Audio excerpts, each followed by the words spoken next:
हम टिंकू झा। आज हल्का बारिश पड़ल है तो देखियो अंधेरा गांव प्रवासी छे, गांव में आदमी नहीं छे। क्या तो मिथिला आ बिहार में रोजी रोटी के नहीं छे, ओहि लऽ कऽ लोग प्रवासी भऽ रहल छै। केओ दिल्ली, बम्बई, कलकत्ता, मद्रास हर जगह जाइ छथि और ई अंधेरा छल छै।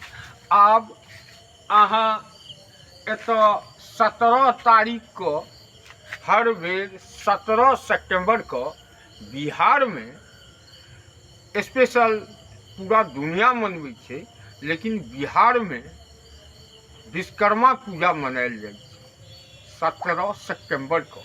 एहि बेर 18 सितंबर भऽ रहल है और चौड़चन के भादव महीना में चौड़चन पाबनि सेहो आबि गेल। 18 तारीख को चौड़चन के छे और ओहिमे पिरिकिया गुजिया कहै छियै, मलाई डालि कऽ और सब आदमी चौड़चन मिथिला के एकटा बहुत बड़का पर्व छे और मिथिला में किछु ने किछु पर्व होते रहे छै।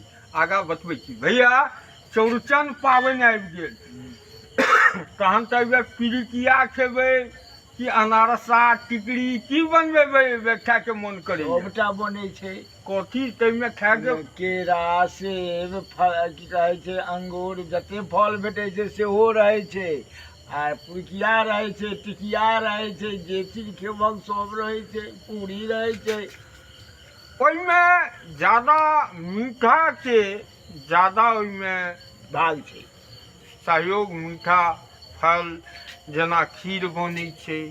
बाकी ककरो से पूछे छन, कका चौड़चन पाबनि सेहो आबि गेल और विश्वकर्मा पूजा सेहो, और अपना सब में मिथिला में चौड़चन के तो बहुत बड़का त्योहार मानल जाइ छै। हाँ, तो की एबे चौड़चन में की छै? की सब करबै?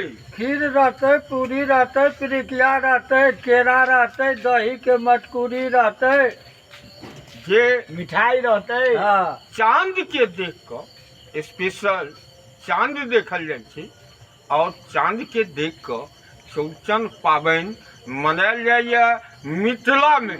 जतऽ मैथिल छी, जतऽ देश विदेश दुनिया के कोनो कोना में मैथिल समाज जे छथि ओ चौड़चन मनबै छथि। और ई चौड़चन खाली मिथिलावासी बना रहल है मनबै छथि। चौड़चन पाबनि के उपलक्ष्य में ई वीडियो बना रहल छी। जे कतौ अहाँ दुनिया में छी, जई जगह छी, जे मैथिल समाज छी, ओ चौड़चन पाबनि के याद अहाँ सबके ताजा कऽ रहल छी। और विशेष औरो किछु देखायब आगा वीडियो में। जय मिथिला।